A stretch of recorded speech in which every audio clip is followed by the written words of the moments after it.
All right, guys, welcome back. Number 7, use the graphic organizer below and the key prompts to answer characteristics of cell membranes. Ooh, perfect. Does the cell membrane allow things in and out of the cell? Yes. And it says reference egg and bubble lab. Yes, because let's just say I did the egg lab.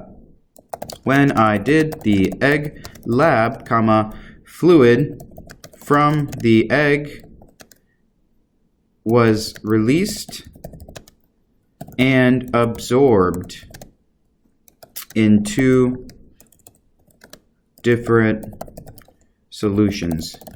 So what happened was you guys put your egg in the water and it either did one of 2 things or it did both things, which kind of should have happened. So you either lost fluid or you gained fluid. So that must mean that there are things inside of that membrane that you guys will actually talk about next week, which I'm pretty excited about, that allows certain substances to get in and out of that cell. So therefore the cell loses weight, gains weight. In science we just call that mass. So it loses mass and gains mass.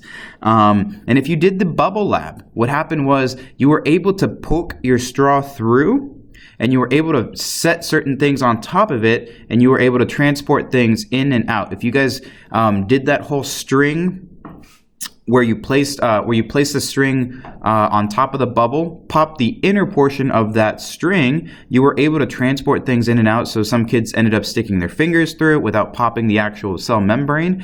So that's how we can tell that there are certain things that can go in and out of that cell membrane. What is the structural difference between a cell wall and a cell membrane? Perfect. Cell wall is rigid and strong, while the cell membrane is flexible and permeable.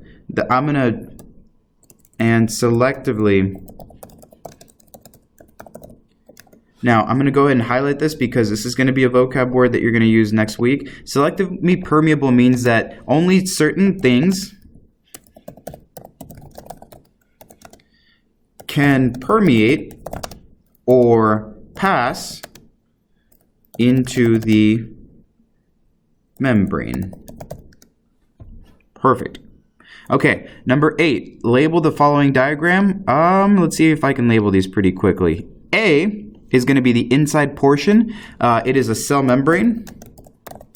Please notice that the animal cell has a cell membrane. Plant cell does too, but the plant cell also has this outer cell wall here. Okay.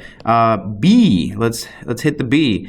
B is only found in plant cells, and that is a cell wall. Remember, that's what helps keep its structure, its shape. It's rigid. C is going to be the cytoplasm, or that fluid, right? Everything inside of that cell, that jelly-like fluid. D is going to be a vacuole. Remember, a vacuole stores fluids, wastes, and food as well. Notice the huge difference between the animal cell and the plant cell. Plant cell mainly stores water inside here.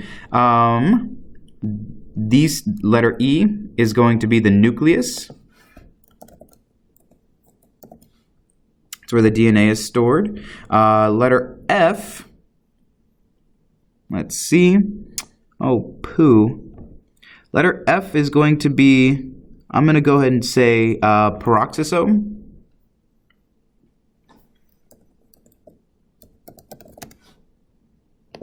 And then G, where it is G?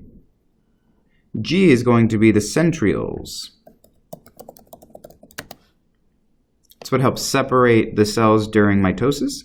And then H is going to be mitochondria. Bam, bam, bam.